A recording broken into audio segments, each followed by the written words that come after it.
what happens when you go live. So, you know what? Hello, Superboy fans. Welcome back to Superboy The Legacy. I'm your host, Sam Rizzo. On this episode, we're going to spotlight and get to know one of the members of my team that make up Superboy The Legacy. We're going to get to know a little bit more about my good friend, David Arroyo. We're going to talk to Dave about his fandom, how he got into the Superboy series, his favorite things about the show, as well as talk to him about his fantastic work over at JoeBlow.com with his series Gone But Not Forgotten, as well as his upcoming projects. But before we do that, please help me welcome in the rest of my team, aka Team Superboy. Please welcome Tom Gallagher and the man in the spotlight of this episode, David Arroyo. Welcome, guys. Little bit of mic problem there. That's what happens when you go live.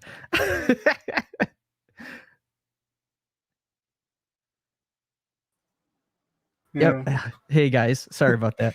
Having a little bit of mic issues. Sorry. I was hoping you could see me when you were talking because I was like going like this. I like picked up my mic and was like going. Sorry, guys. Yeah. No, sorry okay. about that. That's what happens when you go live on this show with StreamYard.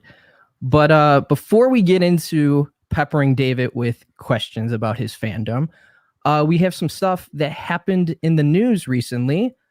Yeah, like we had the passing of Richard Donner, the director of Superman the movie, and without him, we wouldn't have had the Superboy TV series. That first film is what launched this whole Superman franchise, this universe that we have. Yeah. And without it, there'd be no Superboy. There wouldn't have been the Helen Slater 1984 Supergirl film. There wouldn't be all these different live action series that we have today. So how do you guys feel with the passing of Richard Donner and just the legacy that he has left behind for film fans and Superman fans? Like, I mean, that film is still the benchmark for superhero films and franchises. I mean, look at Christopher Nolan. His first Batman film, he used the Donner template, the Donner and Mankiewicz template of their script for Batman Begins. And Kevin Feige with Marvel talks about whenever they make a Marvel film, that is the film that they show to their directors and writers that are coming in to do their Marvel films. This is what we want. So, yeah, I mean, Richard Donner he put the superhero genre of films on the map with Superman the movie. That's how I feel. I mean, without him, let's face it, we've all heard the horror stories about what the Salkinds were planning to do, what their script looked like before Donner stepped on board. So it's, yeah, if he hadn't have been the director, if I forget the name of the guy who was going to do it, we would have had Kojak but there was also the original director was one of the guys that did some of the Bond films. I forget his name, but that was in his version of the script. And I think if the first Superman movie had come out and looked like that, I seriously doubt we would have got. I mean, probably would have got Superman 2 because they were going to shoot them back to back anyway. But I doubt we would have got 3, and certainly not Superboy or Supergirl. Yeah, it would have been the first Superman movie. Would have been Superman 3, which would have been a horror show. So yeah, I mean, he set the standard. He set the standard for not just Superman movies, but comic book movies in general. I mean, it was the first time that people said, wait a minute, I think comic book movies can actually be serious and good. I mean, I love the Adam West Batman, but for a while, that's all that people thought superhero comics should be, as superhero comic book movies could be. And he came along and just, made him and I hate that I forgot the screenwriter's name. They both would have been were basically key into developing comic book movies as they're known today. Without them, there wouldn't be any Marvel Cinematic Universe. There wouldn't be any WB TV shows. CW TV shows. no Flash, no Supergirl, no no Legends of Tomorrow, no Superman Lois, which I always say is debatable. Um, you know, so We'll talk about that later. I think we might have got some of that stuff, but like, I mean, Lois and Clark was the first thing that tried to do something unlike Donna's. So I think we would have still had superhero TV because we had George Reeves, but it would have been a completely different landscape because you just have to look at like the entertainment industry. Like everybody gets like inspired by the people that have come before them, and they choose which bits they want to take and the lessons they want to learn and put forward in their own projects. And it would have been a completely different reference point. So yeah, I don't think his influence in the industry and even in the comic books themselves can be understated. Just absolute legend. Yeah, he's just a legend. And look at how many iterations of Superman, from the comics to television shows to musical, the movies that used his aesthetic of the Crystal Fortress of Solitude, of the Crystal Krypton, like Superman Returns, Smallville. Yeah. So they did something right with that first movie, and it's still the benchmark. It's still, I know I'm going to get flack for this, it's still the best Superman movie, in my opinion. Yeah, it is. Movie? Yeah, of course, it's the best movie. Yeah. And I like Superman too. I don't know, there's a couple of people that don't like Superman too. I do like it, even though there's certainly some big flaws, you know. I like both versions of Superman 2 as well. Like for me, the perfect Superman 2 would be like a happy medium between those two versions. But that's just because obviously the Donna cut, when that came out on DVD, it had everything going against it. Like they had to use screen test footage, so it's hard to say like how much better it would be. But there are things that I do prefer about the Lester cut, but he was still building off of what Richard Donner had done, and it's just a shame that he had to reshoot so much of the movie in order to get it through the theaters. Like the Donner cut is basically what we should have got in the first place. They should have just finished it off. But it's the original cut of Superman the movie is amazing. There's that scene where he gets through the hallway with Lex Luthor's traps and gets the machine guns, and then gets the fire, then gets the ice, which they actually did in Supergirl TV show as well. Which wasn't that in Superman 1? Exactly, I'm saying that. Oh yeah, the TV cut. Yes, the TV cut.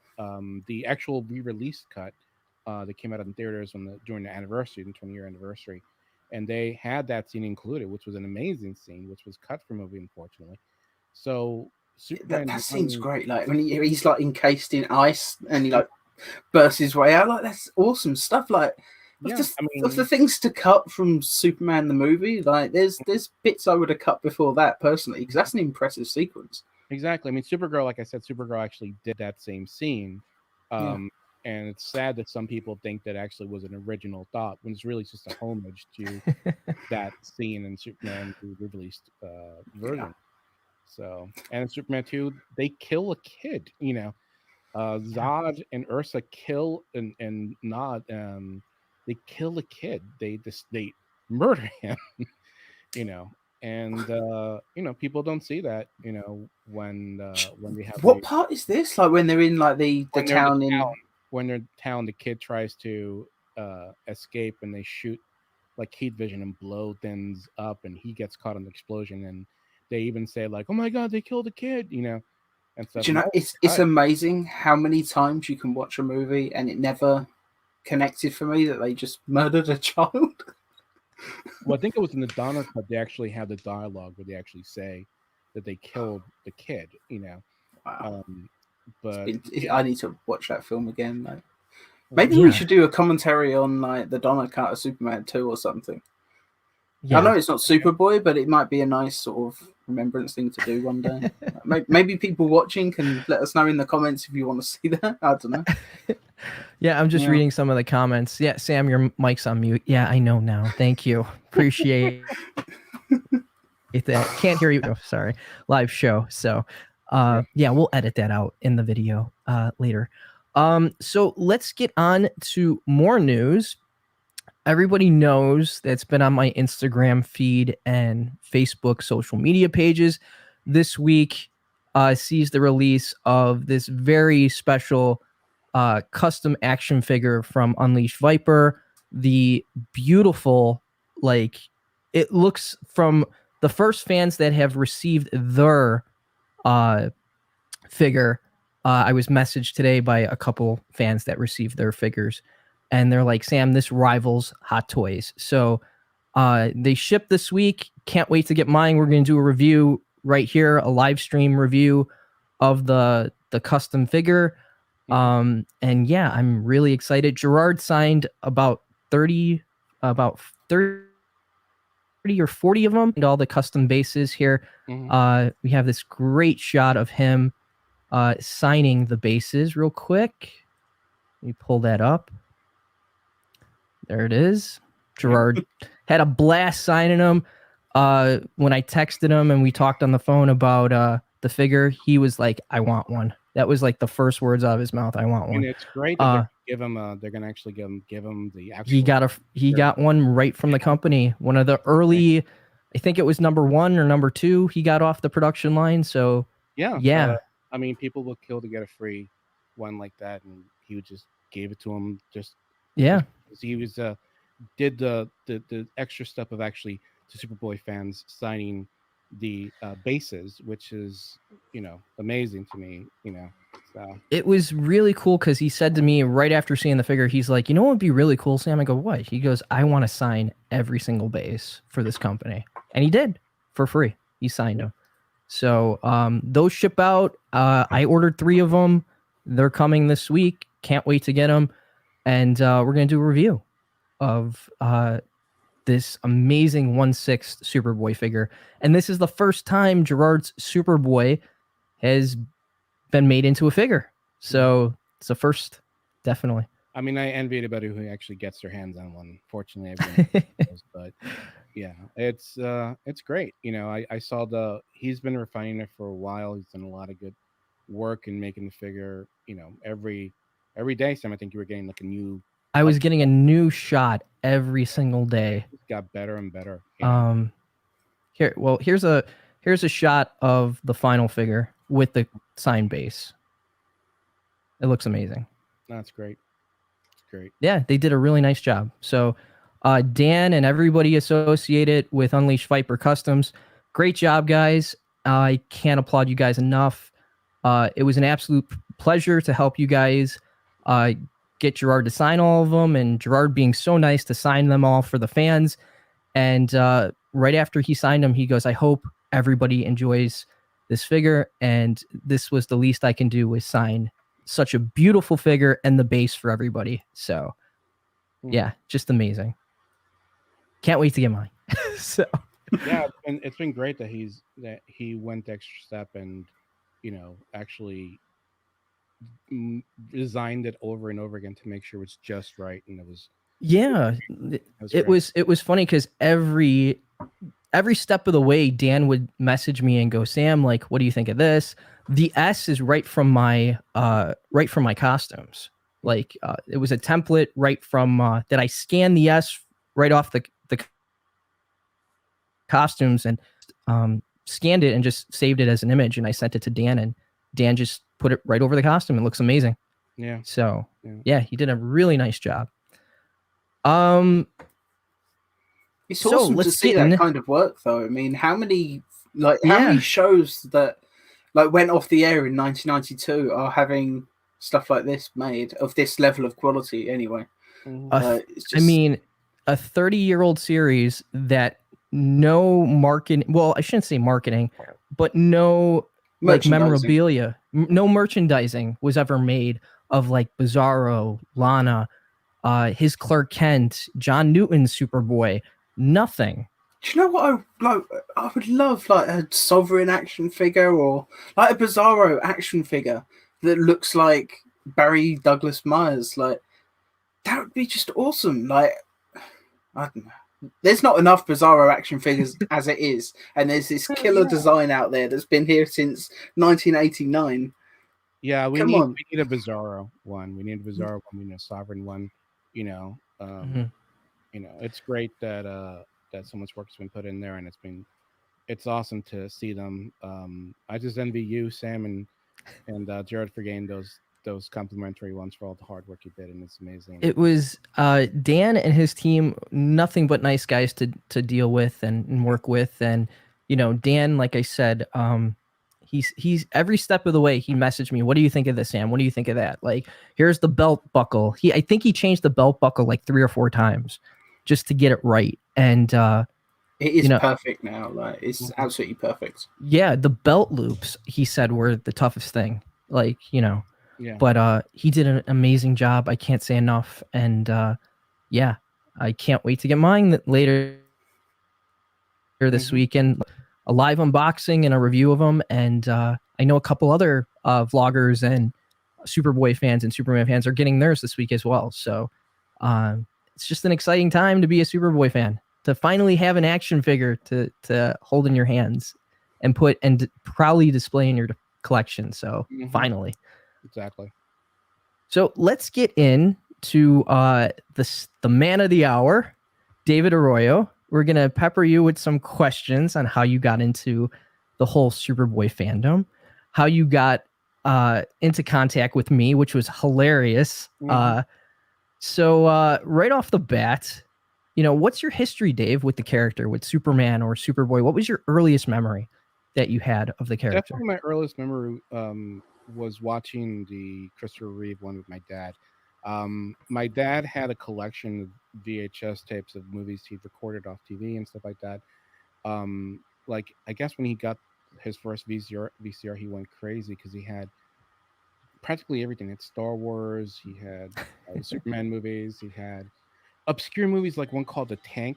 The Tank. The Tank. What was the Tank about? It was about. It was about a tank. A tank. It was about a kid who he stole a tank because he wanted to take his father, who was a veteran, to, I think it was a hospital or something like that, and the army actually started chasing them because he stole the tank, and then people started like supporting him, like like OJ with the race and stuff like that. And at one point they had to get all these people that volunteered to drag the tank out of the mud and stuff, because it was stuck there just to get to the goal where he was going to get to. So yeah, but most importantly, Mel Brooks's films. I saw all Mel Brooks's films because of my dad.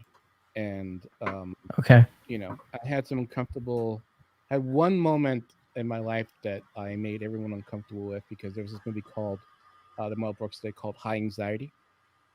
And in the movie, the first scene, Mel Brooks gets tricked into going to a bathroom where a guy flashes him.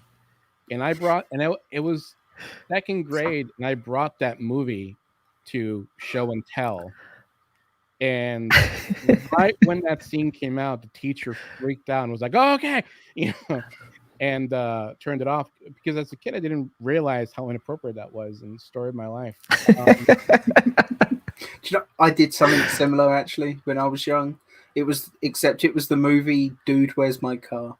Oh God, yeah. I loved that movie as a kid. I didn't understand the inappropriate jokes, so I thought it would be fine. Yeah. Yeah, but with Superman, going back to Superman, yeah, I was a huge fan of Superman 1, Superman 2. Superman 3, I wanted to like it, and I think I fooled myself into liking it for many years. Yeah, me too. Mostly for the junkyard scene. That was basically the only evil Superman. That was what sold me on the movie, even though the rest was complete garbage. So I loved it. I even like Superman 4, just because the idea of Superman being involved in the nuclear arms race. I saw all the good in these movies that, looking back, I just go, wow, that is garbage. But I love it so much. But you're right. Superman 4 does have its moments, like when Superman's in front of what is it? The United Nations, giving his one world speech, and even at the end of the movie with his speech, like, it's just like, that's quintessentially Superman. It's such a great moment. And I even like Nuclear Man to a certain degree. Yeah. Mark Pillow's Nuclear Man, his fights destroy Superman. I love it. It was as hokey as it was. It's It was the It's first time. It was the first time yeah, Superman punched somebody. yeah, Well, exactly. Stop a horrible real estate scheme, not fight a living computer. Even though, like, if you can excuse them to say, "Oh, it's Brainiac," no, it's not. yeah. But like, it was the first time we actually saw him fight a real supervillain, and that was awesome. Right. And Other so than himself. So, exactly, Well, Zod and yeah. and yeah, exactly. But like, someone who's not related to Krypton, like yeah, somebody, and stuff. somebody And was created simply to destroy him. Like, exactly. And it was like we can excuse the fact that he can talk in space, or that someone even as a kid, like I remember being young enough to play this on the playground. Like me and a friend, we would take it in turns being Superman or Nuclear Man. But even at that age, I was like, how does she breathe in space? yes. Because Mhm. even at that age, I'd been told there's no air in space. For me, I remember as a kid, the hardest thing to get around was the super brick vision, where you can like create brick to cure to fix Yeah. The world, what was the other thing that I didn't understand was Superman staring at the Great Wall and rebuilding it with his telekinesis. Exactly. I didn't even know he had that Yeah. power. super brick power, The super brick power, yeah. or the Well, Lois. here, I mean, shamelessly, Aaron Price, who is reworking Superman 4, just sent me a clip, and I think it's up on YouTube, of him fixing that whole sequence again. Oh, that's So, been up for a while. It is. oh, awesome. has it? Yeah, Like, and it's amazing. He's completely Yeah, fixed it, and like there's and it one shot in it as makes well sense. where, yeah, to save money in one bit when he's fixing the wall, they just flipped the shot because they didn't have another take that they could use, and like it's obvious because his curl's the wrong way and all this. He's even gone in and fixed that. Like, Yeah, the he's attention to detail is awesome. I can't wait to see what he does next. he's done a ton of work on that thing. So hopefully one day Warner's gets in touch with him and says, "Hey, here's the extended Superman 4. Like, work on it." That'd be amazing. They could kill the first Nuclear Man. Right. Was cut from the movie. Right. It's such a shame that that's not available, like in high quality anywhere, so he could put that back in the movie. Like, So Warner, get on that.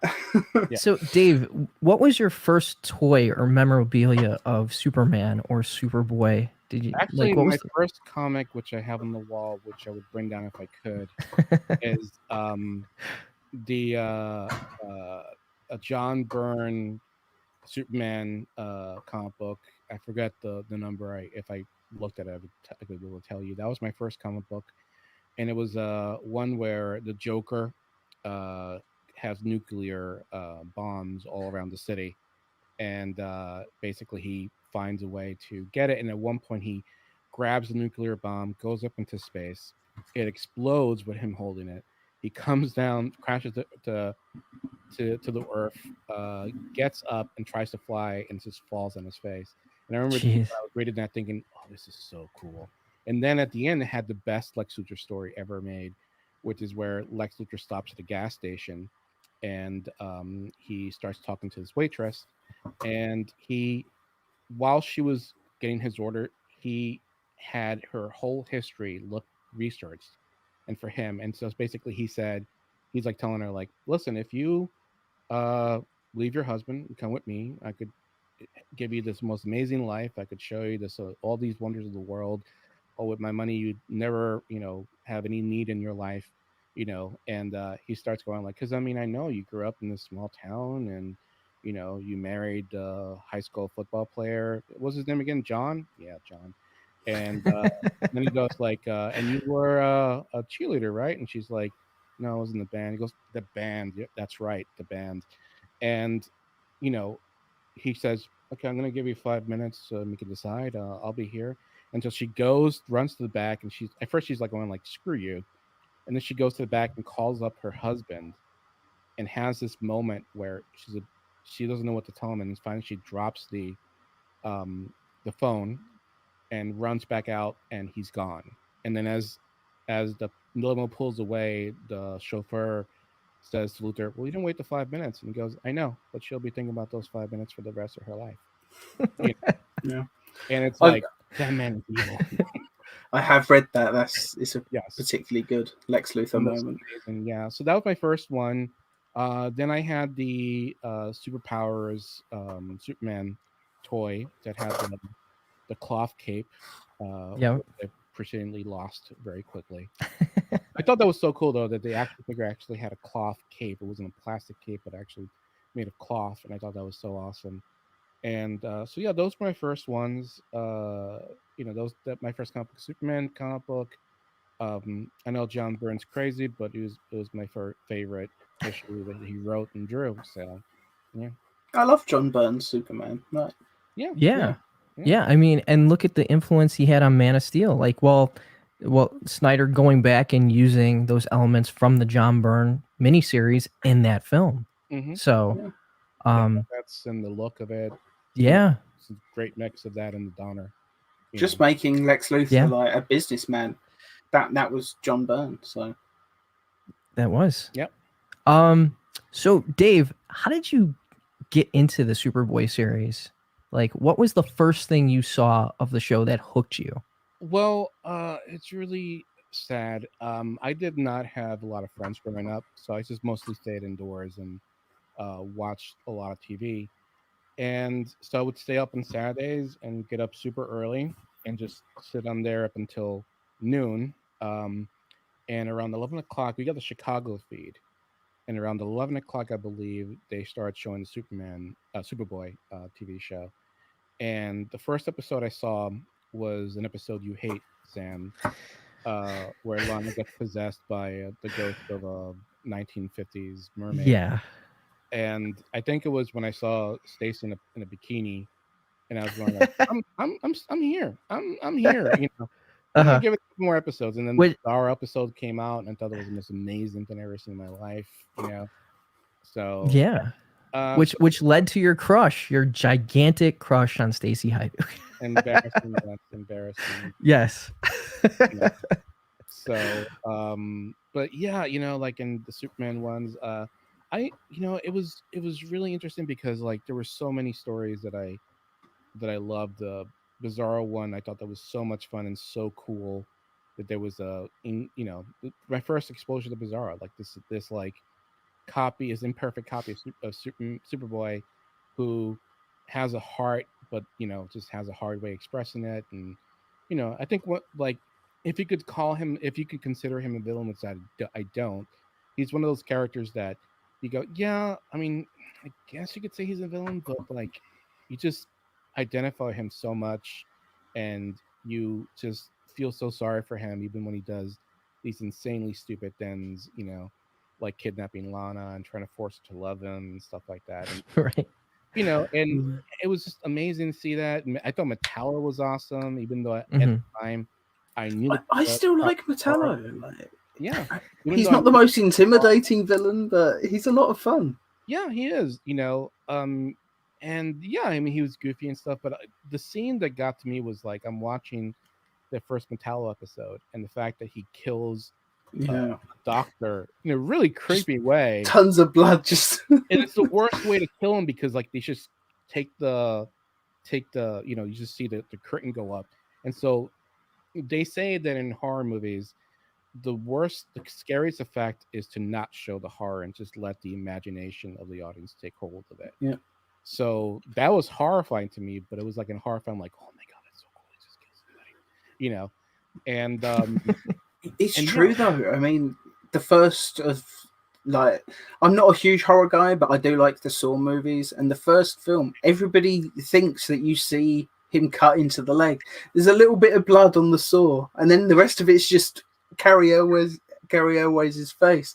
Yeah, selling it. But everybody was like, they think it's some huge gore fest, that movie, and it really what you don't see is more scary than what you do. Absolutely. Yeah. And then like Road's Not Taken.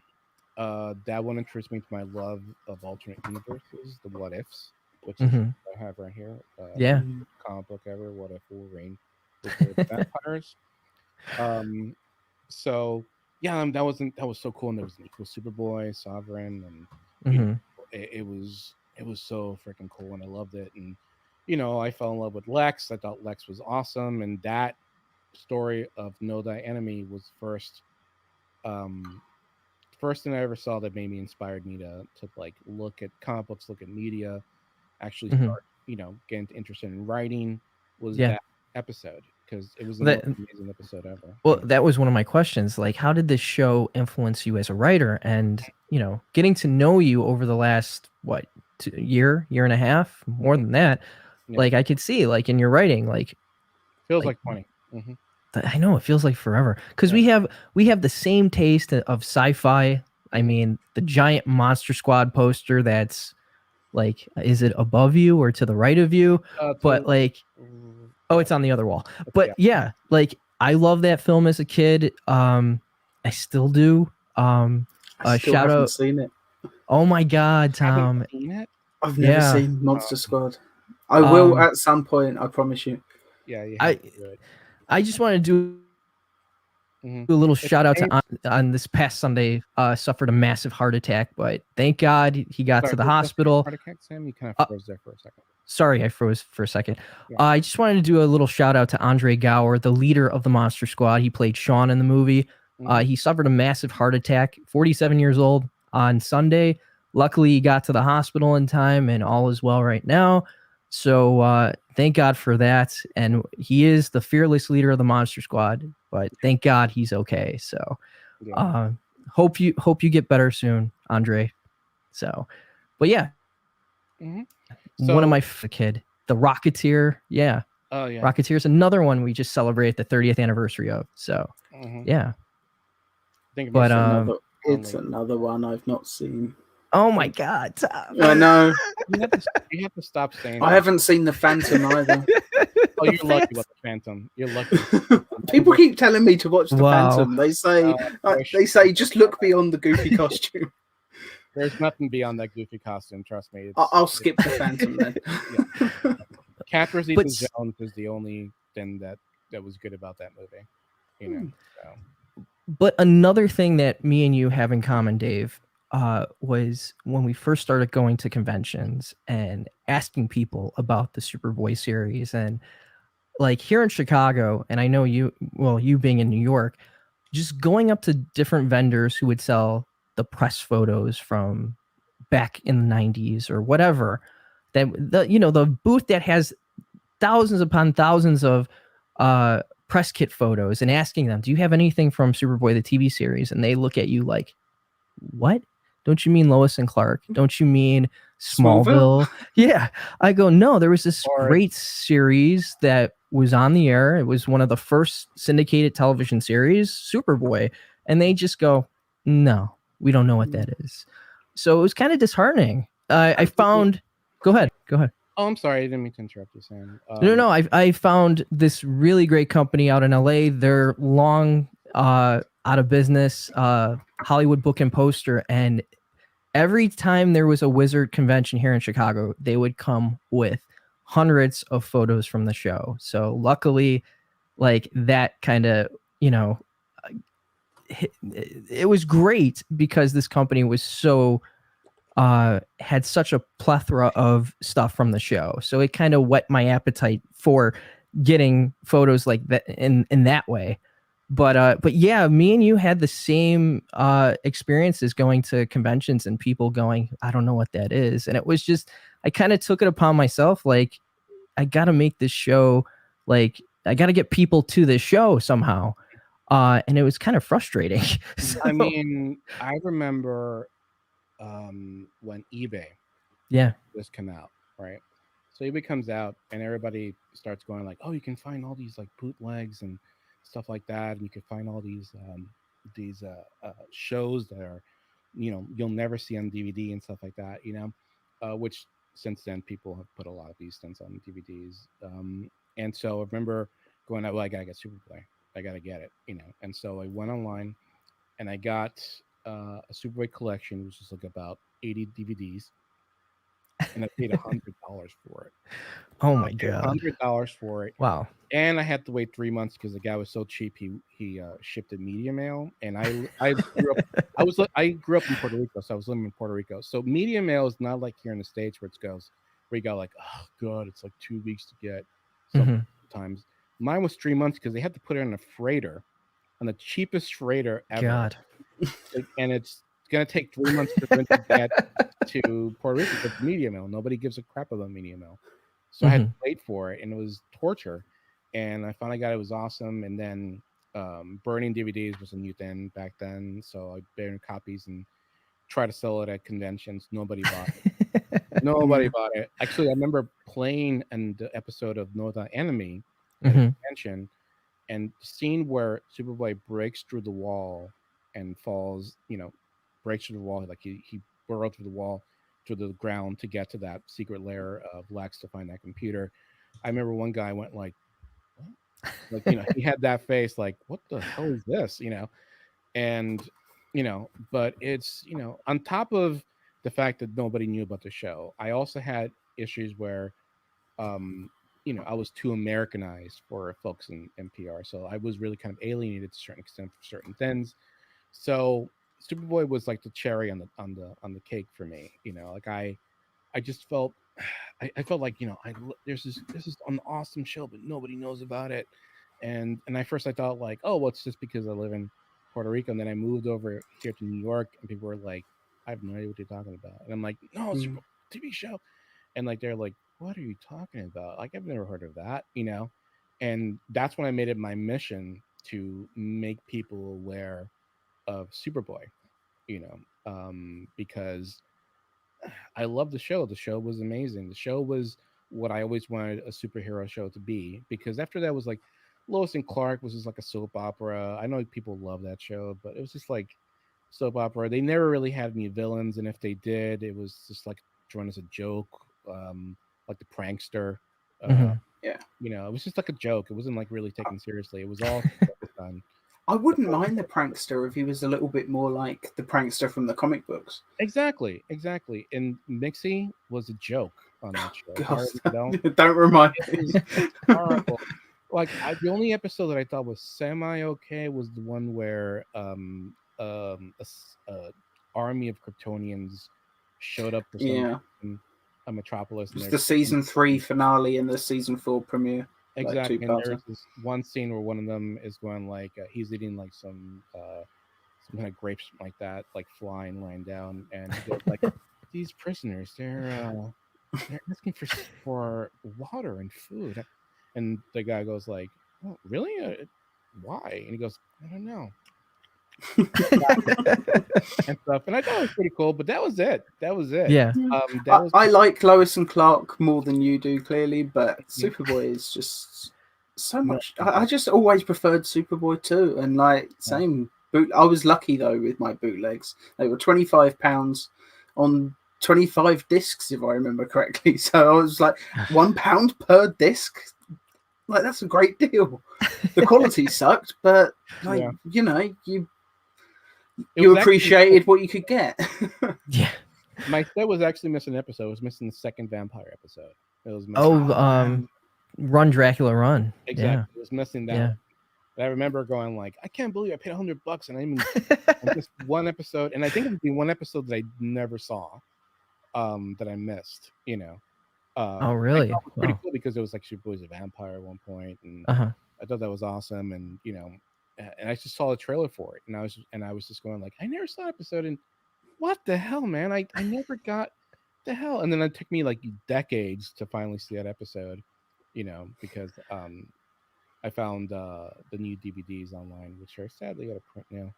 Maybe we should add that one to the commentary list. That would be a fun one to revisit. Yeah. Good.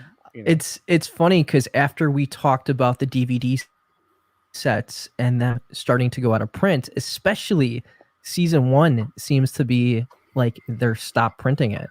And if you go on Amazon right now, they're like $80 to like $100 a box set. So if you still want them sealed, if you go on eBay, they're about $20.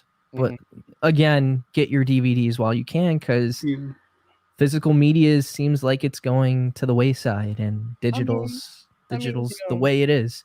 Yeah, it wouldn't be a bad thing if you couldn't get access to season 1. It doesn't be that bad. Yeah, it has its charm, as Stacy always says. It's the innocence of that first season, and I look at season 1 as their testing ground. Especially those first 13, them going from film to television, to get it right, and they when you get to season 2, they really hit the ground running. See, And I hate season 1 because people will always watch season 1 first and Mhm. don't Yeah. judge the series based on season 1, so they never get right. to season I always tell one. people to watch season 3 first for some. Like, I just think Yeah. season 3 is the strongest season. Start with that, and by the time you've watched 3 and 4, like, you'll appreciate the show enough to go back and sit through 1 and 2. Yeah, and I've said this once, I'll say it again. The worst thing that ever happened when they released the DVD set, a Superboy, was starting with season 1, because of that, the sales were a tank. Yeah. And because Yeah. the sales tanked, they took a while to make season 2, season 3, season 4 on DVD. I They think should it have just was made it a box set. It should have just been seasons 1 through 4, the complete Superboy collection. Exactly. The whole lot, all at once. Yeah, I- but they got greedy. So I think it was I I think it was the longest break between releases in recorded history. I think it was like 6 years in between the first one and the second set. Don't So- ask me why I know this, but there's a Charlie Sheen sitcom called Anger Management. That Right. the first season was like 12 episodes. The second season is something stupid like 198. Yeah. Oh my But they've God. released seasons 1 on Blu-ray and season 2, part 1 and 2 on Blu-ray. There's still like 90% of the show has never been released, and it's Oh been my like 10 God. yew So That's if that ever insane. gets a release, it Yeah. breaks the record. That's insane. Yeah, it's an awful show though, so don't watch It's a it. horrible show. Yeah, I saw So- the first episode and I was just like, Yeah, it's bad. mhm. So I just couldn't believe it. I was on IMDb one day, and it was just one of those weird facts that someone pointed out. It's like, have you seen how long this season of TV is? Never mind. It's just so heartbreaking for me because What's- I was like, I found out, oh, they're gonna release Superboy on DVD. It's gonna have all these special features, Superboy on DVD, and they're gonna have all the special features. Yeah. And I was so excited. I was like, finally, people are gonna like be able to discover the show that I grew up and I loved. And then I found out it's season 1, and I was like, no, Yeah. because I knew. I mean, comic book fans are finicky, man. You know, you gotta Yeah. get stuff up front, or else. You know, Yeah, they're not patient, you know? I remember when that set was coming out, and my buddy, who has long since passed, Barry Fryman, who worked at Superman homepage, messaged me and said, "Sam, I just did an interview with Ilya Salkin." I was like, "Wow," and he's like, "They're releasing season 1." I was like, I was just excited that they were releasing something from the show, Yeah. and None of us knew that it would be so long though before Yeah. the next season. So we were yeah. super excited at the time. Well, it was funny because I messaged like Barry's like, call you. He wants your ideas for the rest of the DVDs. So I told him, I'm like, this would be amazing if you did this, and none of it happened because those, like as you said, Dave, the sales from season 1 just didn't justify more special features. I talked to New Wave Entertainment that produced those extra features. They had a ton more stuff that never ended up on the discs. I have all that stuff upstairs. So yeah, that will see the light of day eventually. You've But got to yeah, send it. like You got to send me that stuff. Like. there's some really great stuff on there. Like there's a shot of Ilya talking and giving his on camera interview, and you see Jim Calvert, well, TJ White and John Hames Newton walk in, and they act like they're beating him up in the middle of the interview because they got fired in the seconds going That's into great. the set. But it was really cool. And then Ilya turns to the camera and says, "I hope you," because the fans want to see that. And I have to give Ilya credit. He was always conscious of what the fans wanted and what the fans wanted to see. So yeah, it's a great piece of footage. It will be released eventually. That's all I'm gonna say. But Dave, let's get on with your interview.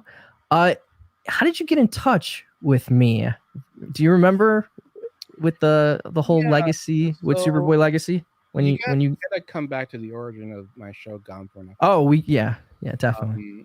Which is basically like I had always wanted to do YouTube videos. I had tried to do 2 episodes of a series, which are embarrassingly on my YouTube channel right now, because I edited them together and I put a disclaimer saying how embarrassed I am with them, and I just never stuck with it. Never, but I always kept thinking I really want to do something like that. I really want to, do something, and Joe Blow put an ad out saying we're looking for pitches for new shows, and I was like, okay, I have to talk about Superboy. I have to find a way to talk about Superboy. I have to find it, And so I was like, I pitched them, and I was like, hey, what about a show of like a show about TV shows that were canceled too soon? They were like not well known, and and stuff like that. And in the pitch I put, did you know there was a Superboy TV show?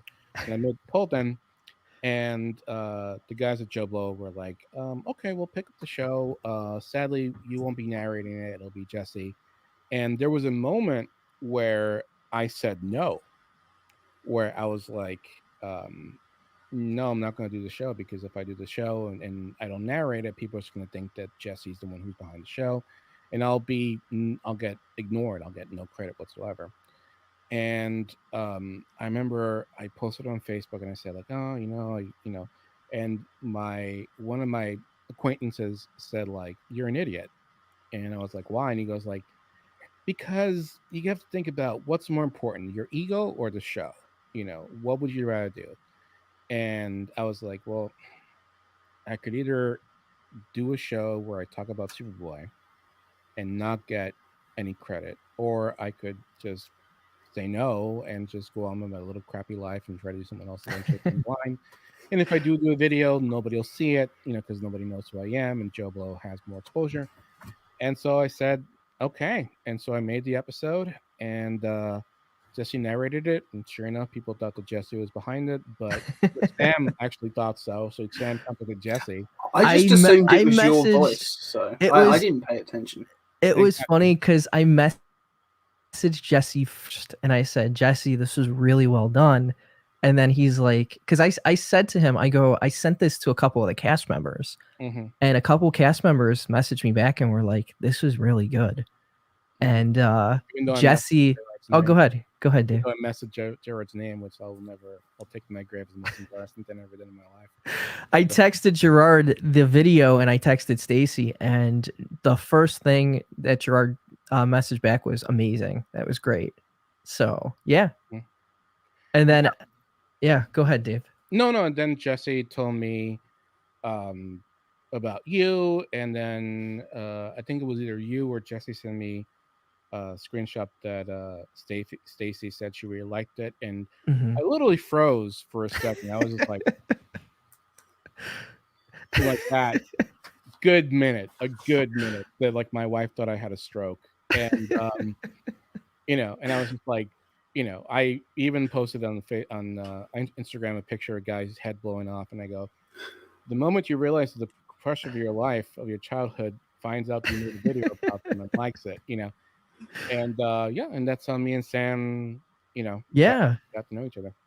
It was really funny because I just remember that week I was in Las Vegas with Jim Bowers of Cape Wonder, and I took all my costumes out there, and it was weird because so much happened that week. Michael Mano messaged me. We started talking. Michael Mano, who is Leo on the first season and the 2 episodes of the second season. We started talking. Jesse, you guys started Gone But Not Forgotten, and seeing that and messaging Jesse, and it just was like a whole snowball of just one Superboy thing after another that week, and it was just so amazing. It did seem like there was momentum building for some reason. Like it was really kind of cool to see. Like I hadn't seen something like that happen for a long time. It was really cool because people were seeing the images on Instagram of the photos, the videos that we were doing on Facebook Live with with Jim's Christopher Reeve tunic and my Gerard Christopher tunic and suits. People really, you could see the nostalgia building, like for people with this stuff, and it's getting really hard to find things like this nowadays, and to see 2 historic items like Christopher Reeve's production chair and Gerard Christopher's production chair, which I own, together was really something, and it was just so cool. Like that week, like I literally had goosebumps when you showed me that photo for the first time. I was just like, this is insane. Yeah, I think Yeah. I think Jim only two that have their heroes production chairs from their super. I know Zach Curtis, a good friend of mine, has Tom Welling's production chair from Smallville. So I think the three of us, that's about it. So so it's something. I wonder where Dean Canes are these days. I don't know. Someone must own a Dean Kane Yeah. Superman chair, surely. Yeah. I mean, like, I was so happy when I saw comments on the video saying like, "Oh, I remember the show. Oh, yeah, the show." Even the people that were like, "No, it's better left forgotten," you know, and stuff like. Yeah. You saw it. At least you saw it, you know. Yeah, I mean, I don't even think they saw it. I think they saw season 1. Mm-hmm. Yeah.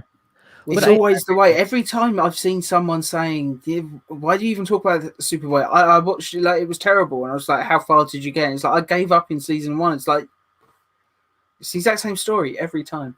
It's so sad. And you always have trolls that like, I watched the whole season and suck. I'm like, yeah, right. Yeah, I don't know what. I don't necessarily believe them. Yeah, you know, or like, yeah, maybe they did, you know, but those are the type of people that like hate everything, you know. It's different tastes, yeah. You know, like, right. Some people they just like to go against the grain, or some people just it's not their thing, and that's totally fine. If you're gonna be obnoxious about it, then fine, but whatever. Right. At least be respectful of people's likes and dislikes. That's the only thing I say. You can't knock somebody for liking Henry Cavill Superman or Tyler Hoechlin Superman or whatever. What you like is what you like and what makes you a fan of this character. So, yeah, to each his own. Yeah. So we all like things that is more of an unpopular opinion. Like, yeah, I may not like some things that a lot of people really do lately, but I don't know. I like Batman Forever, and a lot of people hate that, so it's fine. Actually, it's a good example. I thought I was thinking about today. There's this guy who's very popular in the web. He's called the Nostalgia Critic, and Mary Poppins Returns came out. All right, I actually liked the movie. I actually thought it was actually pretty good. I thought it was a good dedication to the original and did his own thing and blah blah. So I'm watching the video, and immediately I know this is going to be bad. First he spends like about 10 minutes of the review saying how bad the movie is because it's not like the original, and then he spends the next half of it going like, "Oh, you know, like this movie sucks because it's too much like the original," you know. And I was just like, "Why make the video? Why call it a review? It's not really just you." You know, and it's like, and I was going like, listen, I understand because I'd known in previous videos he said how he grew up with the movie and blah blah. And I go, hey, I understand, like, you know, you don't like the movie because somebody's touching something that's sacred to you, you know, and I get it. Just like with the Superboy, people got mad at me because I did a stupid joke about Dean Cain, you know, and it's like, you know, that was their Superman, so it's like that's very sacred to them, you know. He was my Superman too, but that doesn't mean that there's not plenty to laugh about. Yeah, exactly. I mean, you know, some people they have a character they're so in touch with that they're so loved so much. Like I was actually just recently found out about the casting of Death in the Sandman Netflix TV show, and like a lot of people, I was really upset about it, you know. And it's not because they went against the grain and chose an actress who was African American. It was just like, you know, I grew up with this character. This character's on T-shirts. This character is an icon, based on a real person. There's actually I'll post the video or the link later, but there's a guy. He's called Uncle Jerk, and he did a dedication. He did an entire 30-minute video talking about the woman who inspired the look, who had such a tragic life, and how like he got very emotional at the end about it because it was like kind of going like, you know, this beautiful person who passed away that people don't know about, and you know is literally was the character of Death, you know. And even though I don't like the new casting, I just feel bad that people may forget that character, you know, and stuff. And so like I understand, you know, I got angry too. I was very upset about it too, but I realized that, you know, characters, I don't own characters that I like. The characters that I like, that I grew up with, that I'm very attached to, they're characters for everybody, not just for me, you know. And you have to eventually realize, you know, or you should realize that just because you love a character doesn't mean you have the control to stop people from doing something different with the character, you know. So I mean, I may hate Jesse Eisenberg's Lex Luthor with a passion, you know, but I know there's people out there that like it, you know. Yeah. So Well, I mean, with every passing like creator or writer, you want to add your own stamp to the character, and I get it. So, I mean, you're gonna have people that like it, you're gonna have people that don't, and to each his own.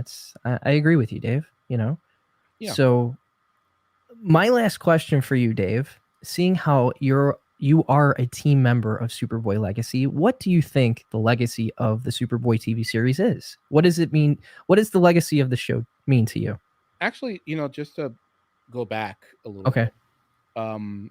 So I don't think you really talked about this, but after I learned about Sam and I found out about your site, I Yeah. found out you did the podcast, right? Yeah, So we did multiple versions of the podcast. We did the Schuster Herald. We were doing Superboy homepage for a minute, and then I rebranded everything Superboy Legacy, yeah.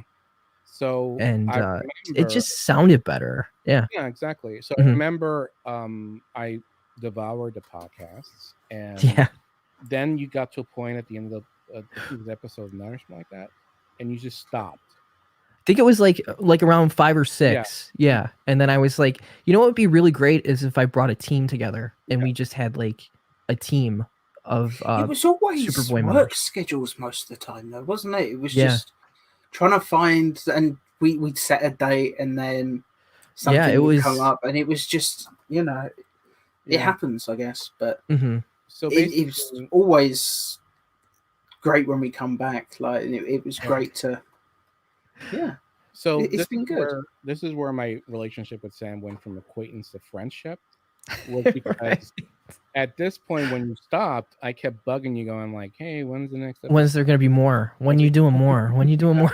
That's every time I looked at my phone. Believe me, though, And, in his messages, there were the exact same messages from me saying, "When are we recording again?" Yep. And then I went and started contacting Jan DeMatteis, and he referred me to the showrunner for season 3 and 4. And I started messaging you, going like, "Hey, I got this guy interested.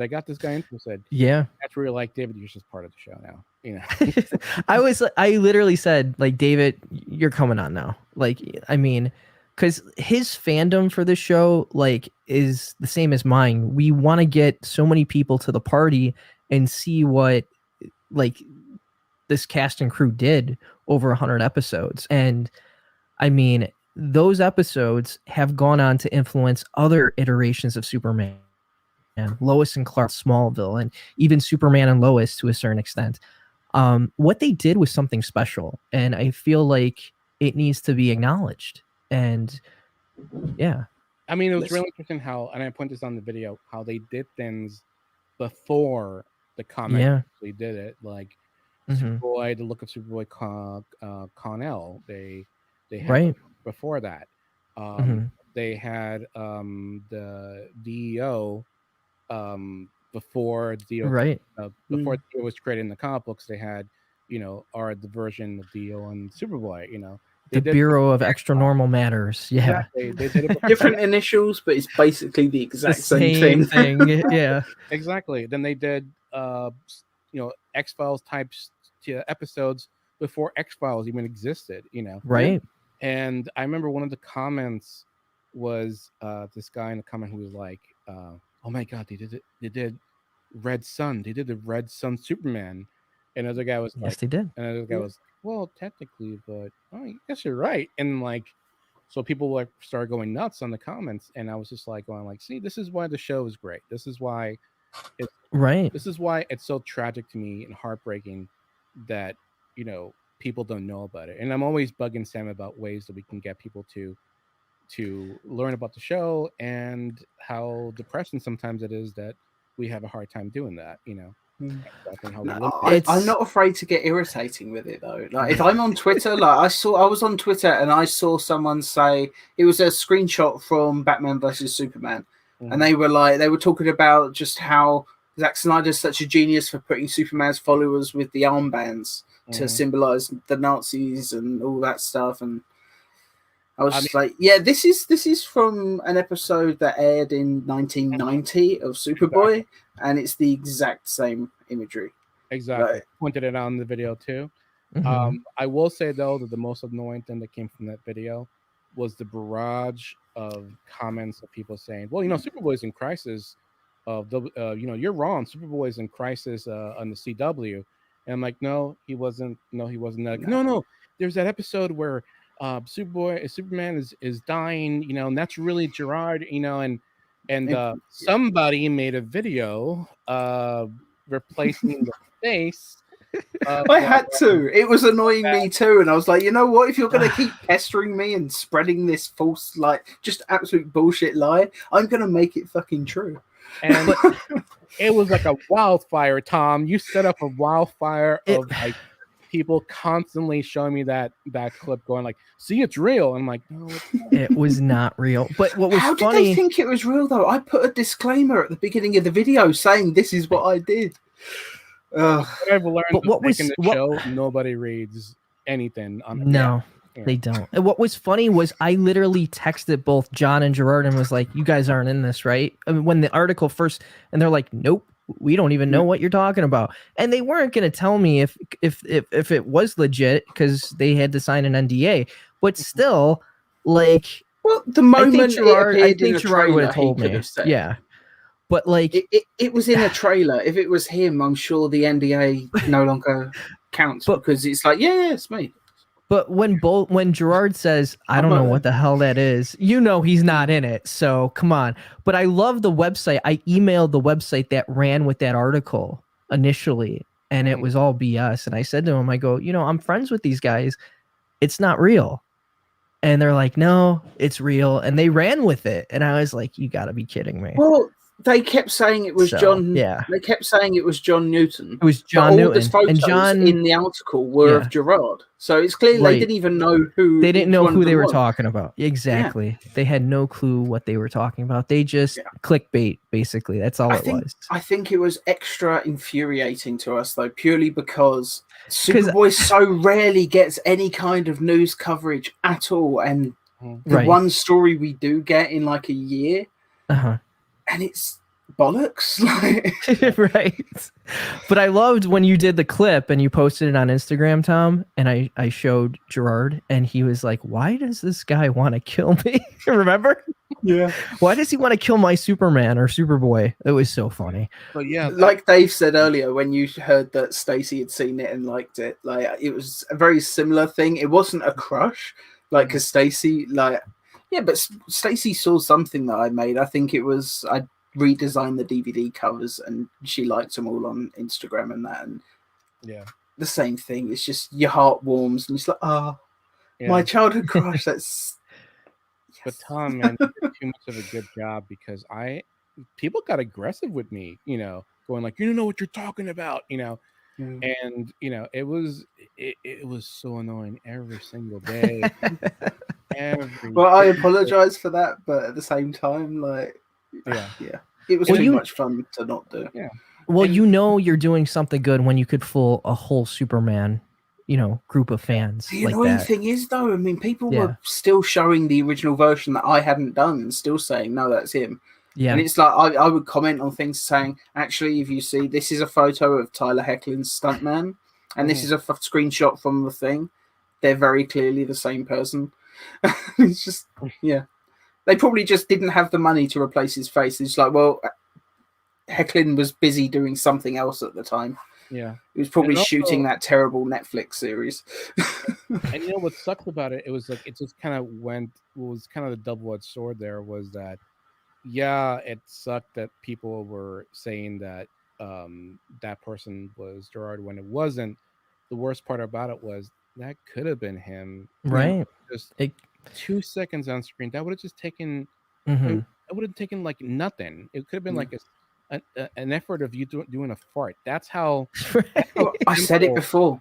Doing that, replacing Gerard's face. Like it took longer later on when I redid the costume itself as well. Yeah. But originally I just changed the face, and that took me literally 20 minutes. It cost me nothing.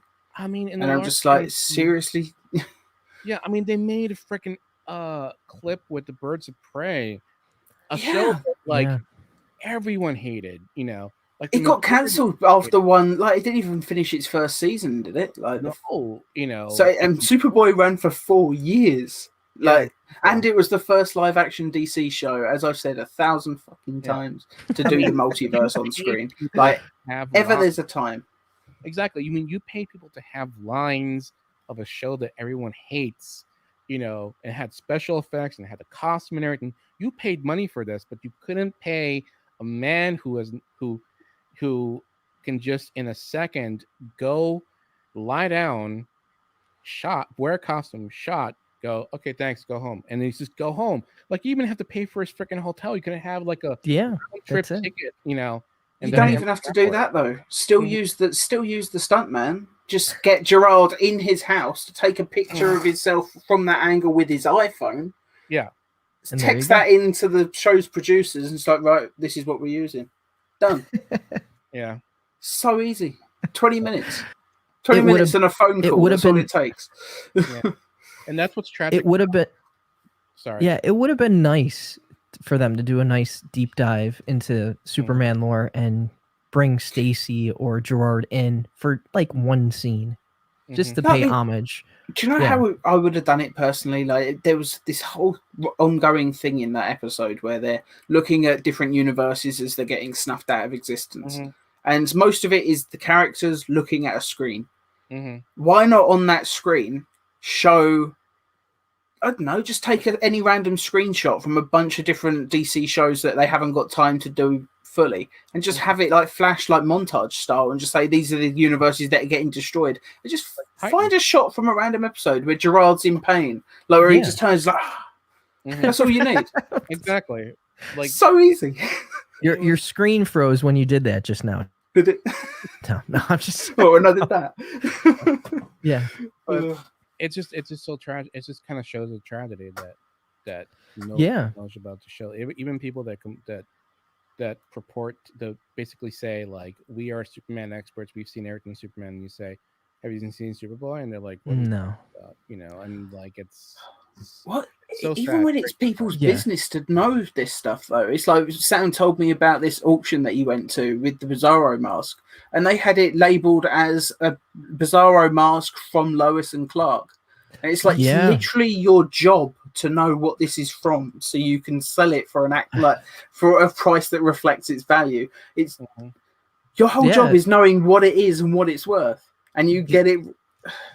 Yeah, they had no idea what it was, and I have the ID tag, the item tag, and it says from the Adventures of Lois and Clark, the Adventures of Superman. Bizarro was never really in the show. They did a clone of Superman, but it was Dean playing Dean.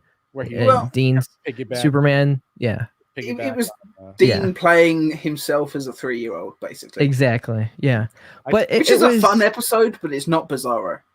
Yeah, Vatman. That was the title. Fight Vatman. Vatman. I tried so hard to put that clip in the episode with sound and everything, but I kept getting hit by copyrights. Had to drop it because it was so funny. Seeing a 30-year-old man get on top of a 60-year-old man, going like, "Give me a ride, daddy," and it's like going like, that could be in a sex site, but Jesus Christ, Well, you know what the saddest part is though about that? It could, since it is obvious that they were trying to do Bizarro in a way, like someone in the writers' rooms thought they were so fucking clever when they wrote that episode. Just like, we're gonna do Bizarro, but we're gonna make it good. We're gonna do Bizarro. We're not gonna have any cheap looking white mask. We're just gonna have Dean Cain acting his ass off. It's like, that was. I think you severely overestimate the talent of your lead actor.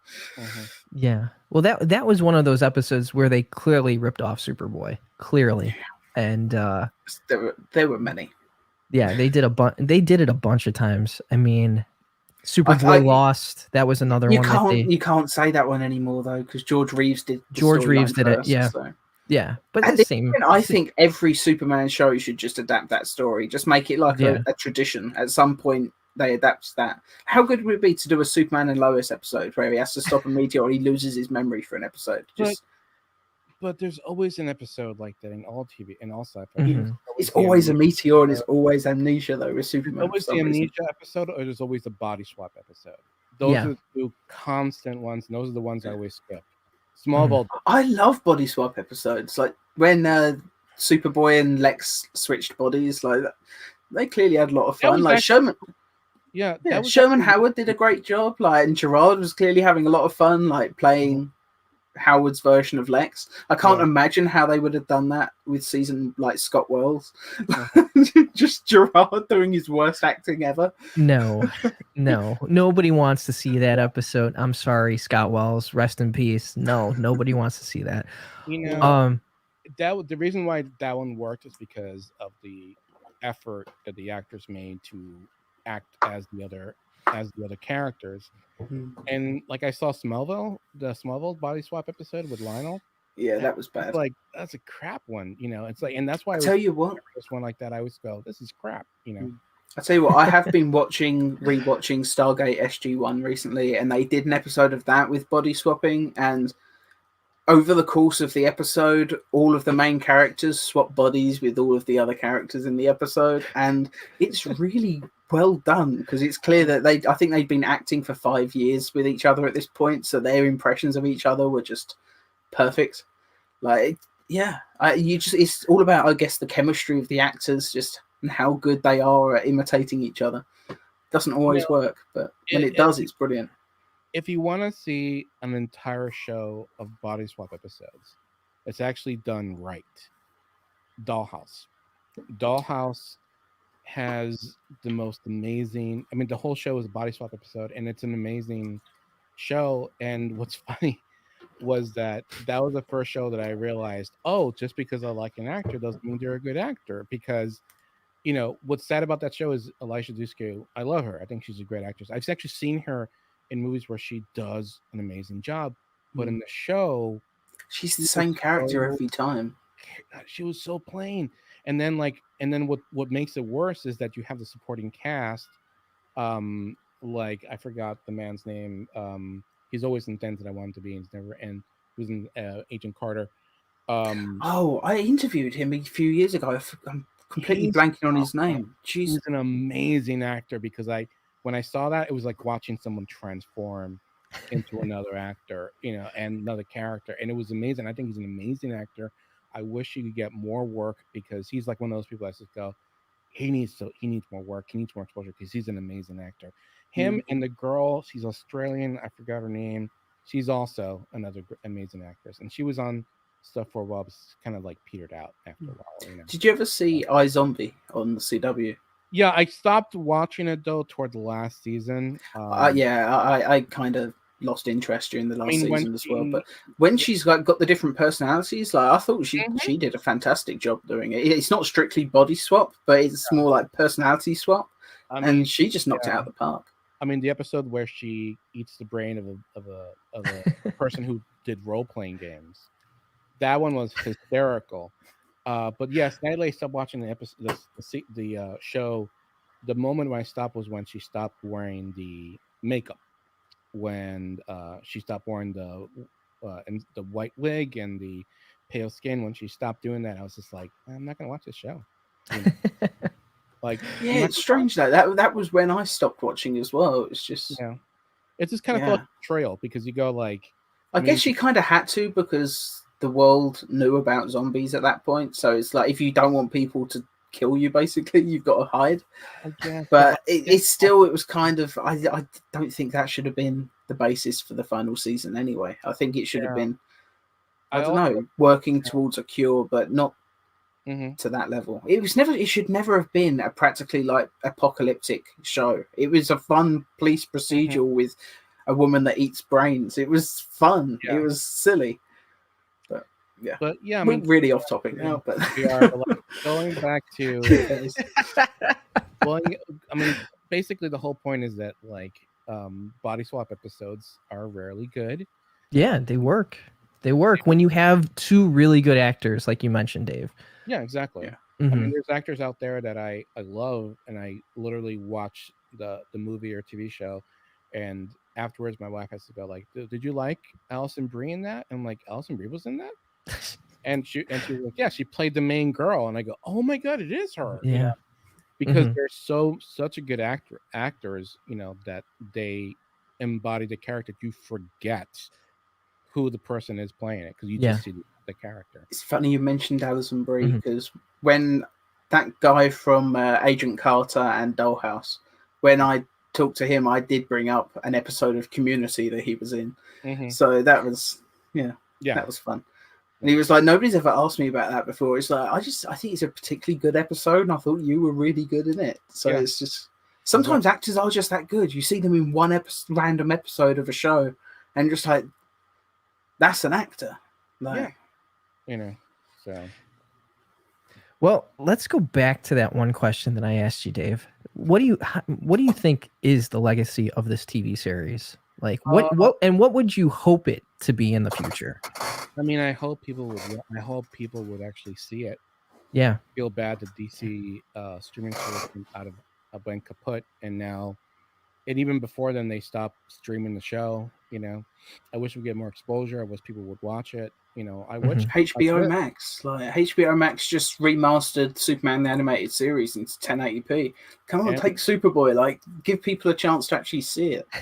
Maybe release a documentary beforehand. Like, make a documentary beforehand that you can play as a prep. Yeah. And it's something special. Rebuild the Bureau set and get the cast back together, like the Friends reunion. Yeah. Like that'd be cool. awesome. That'd be cool.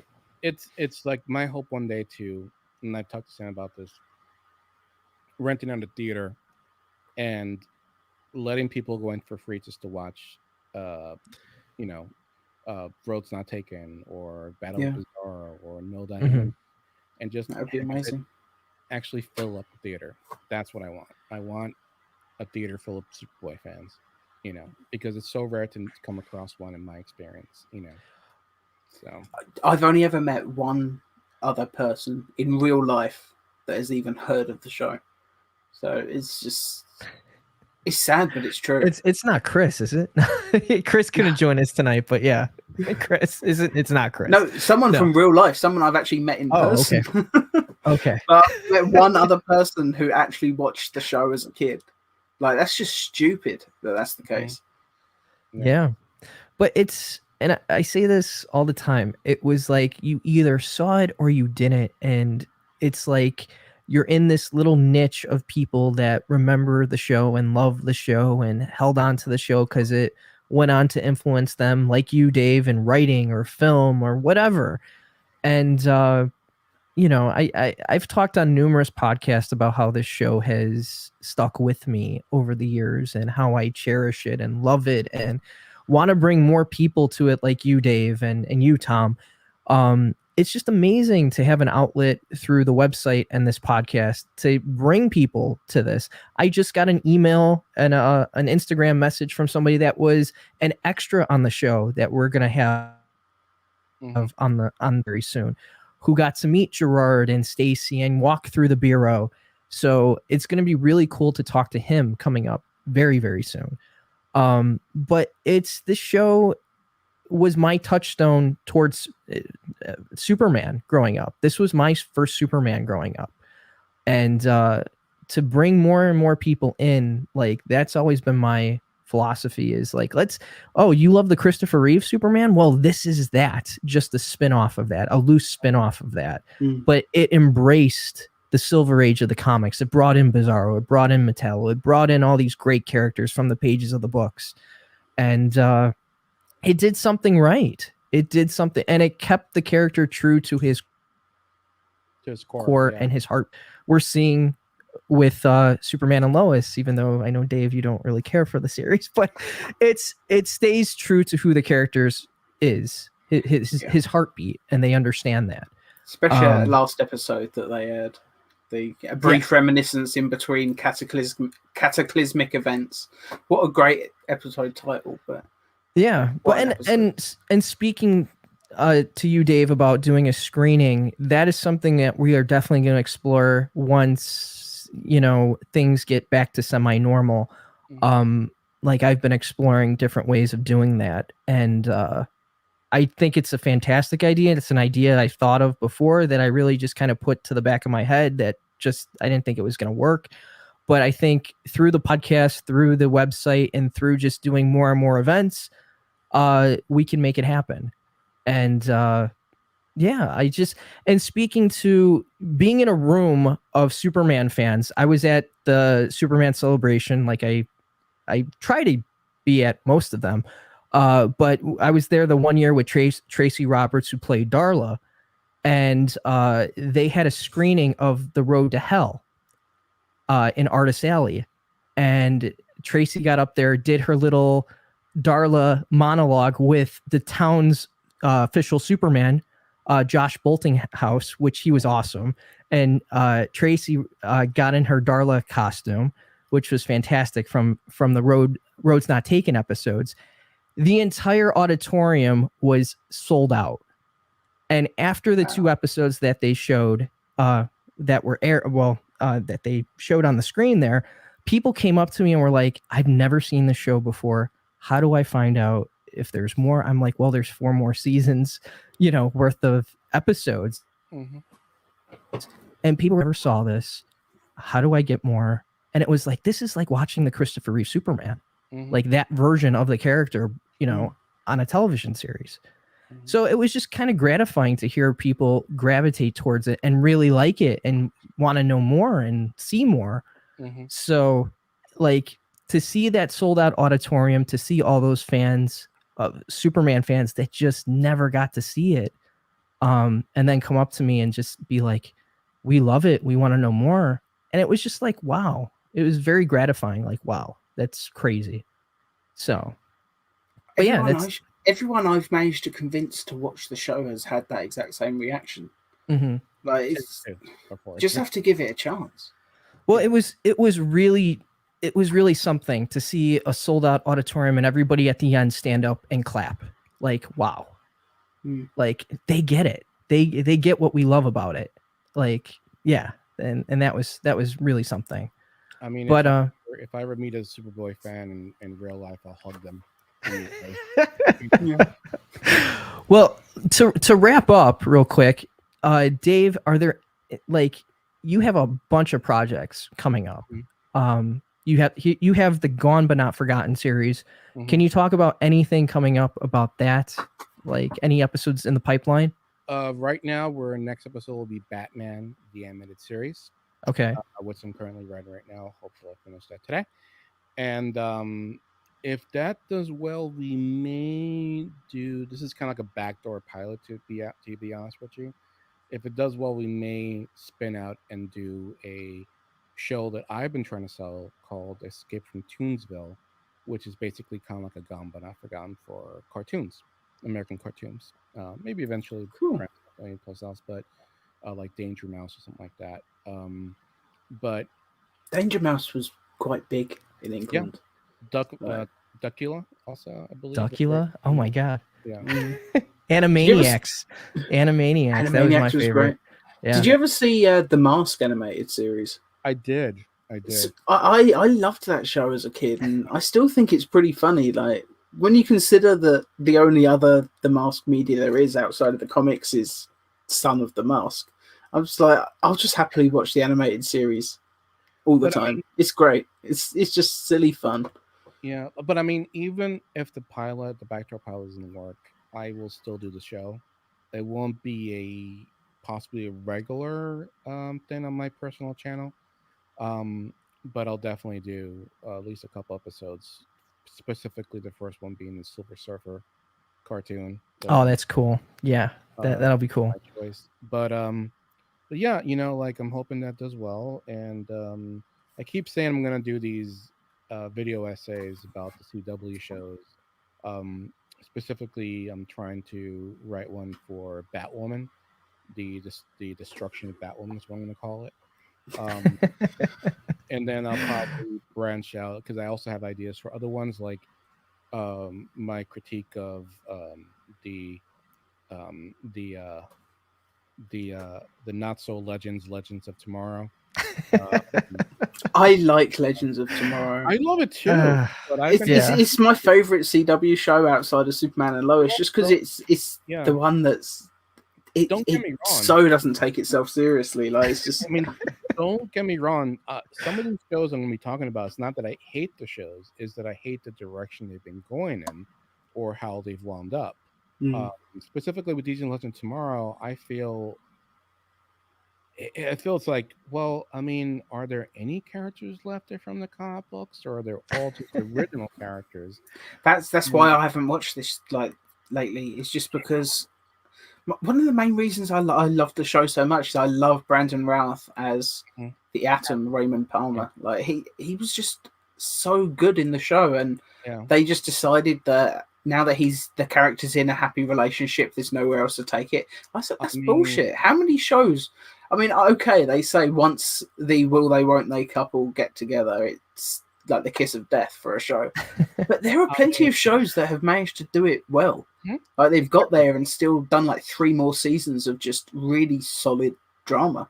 Exactly. I mean, the point of the essays are not to, except for Batwoman, or not to say that the show is bad. It's just the show has gone a direction that has led it to become kind of like not the amazing show it used to be, but now starting to fall into slow death.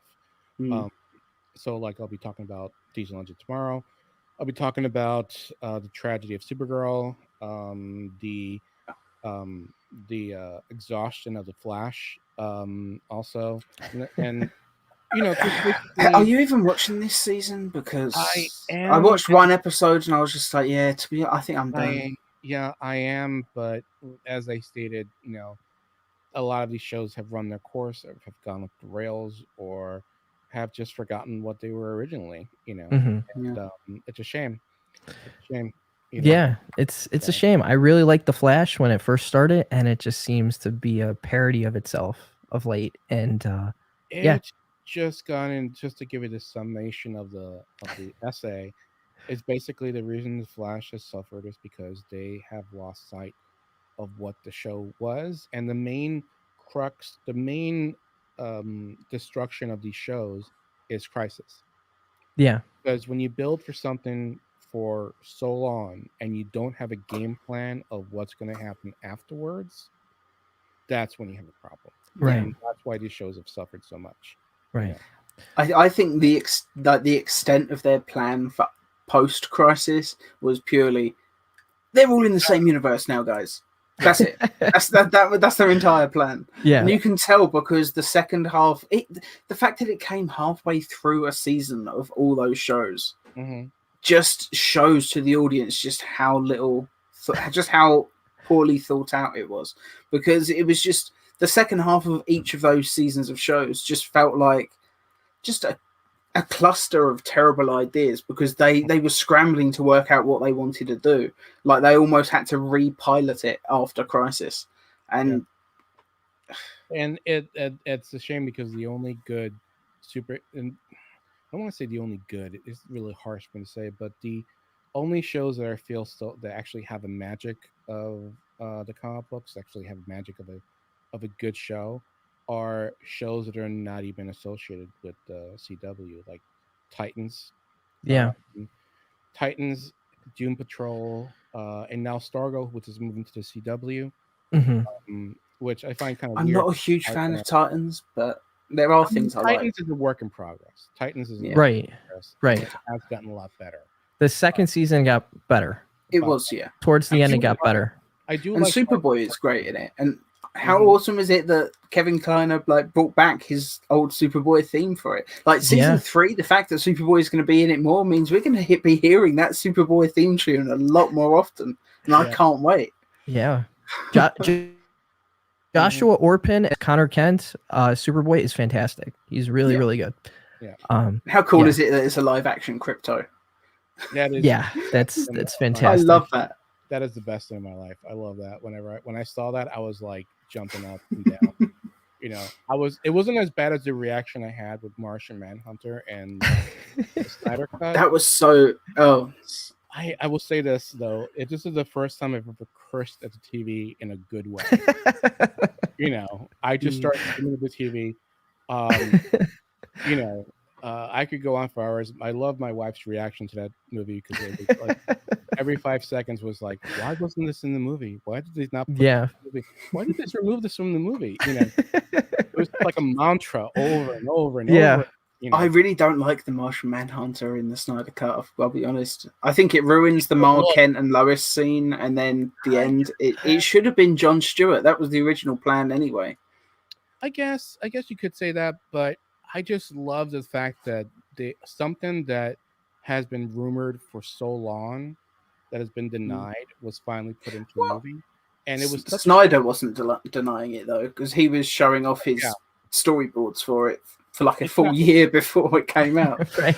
But like the studio and everybody else was going like, no, that was cut. That was thought, and stuff. But that scene at the house at the end was Jon Stewart originally, and the studio made them change it to Martian Manhunter at the last minute, which is a shame because they cast an actor as Jon Stewart for it. They shot it, and we're going to need a whole nother. There's going to be a whole nother podcast to talk about the Snyder Cut. Yeah. I'm saying we need a third version of Justice League. Oh God, we'll talk about an 8-hour version, I guess. 8 hours. We're gonna need to talk about Man of Steel for hours. Oh God, yeah. It'll be the Justice's Lilac edition. And they'll have Louis the Lilac from the Batman 66 in the cameo role for no reason whatsoever. Well, before we wrap up, we have a very special message from somebody promoting the website and the podcast. So we'll be right back.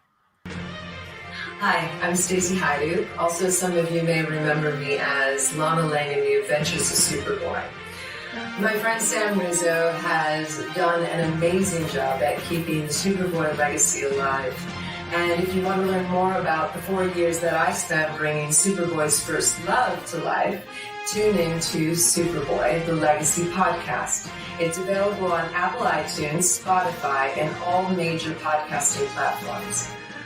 Also, for exclusive clips, photos, and behind-the-scenes footage, go to superboythelegacy.com and also check out Superboy the Legacy's YouTube channel for interviews with cast members, guest stars, and also exclusive live streams all about our fun and wonderful show.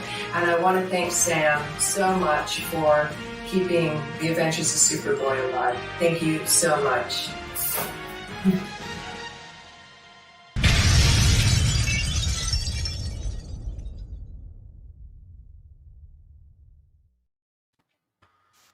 And you know what the great thing is? I don't have to mention any of that stuff anymore. I'll just replay that. I'll play that video over and over. Leave it just for you. Each time we get an interview with someone now, we've got to have them record another one of those so we can just put them on a cycle. That'd be awesome.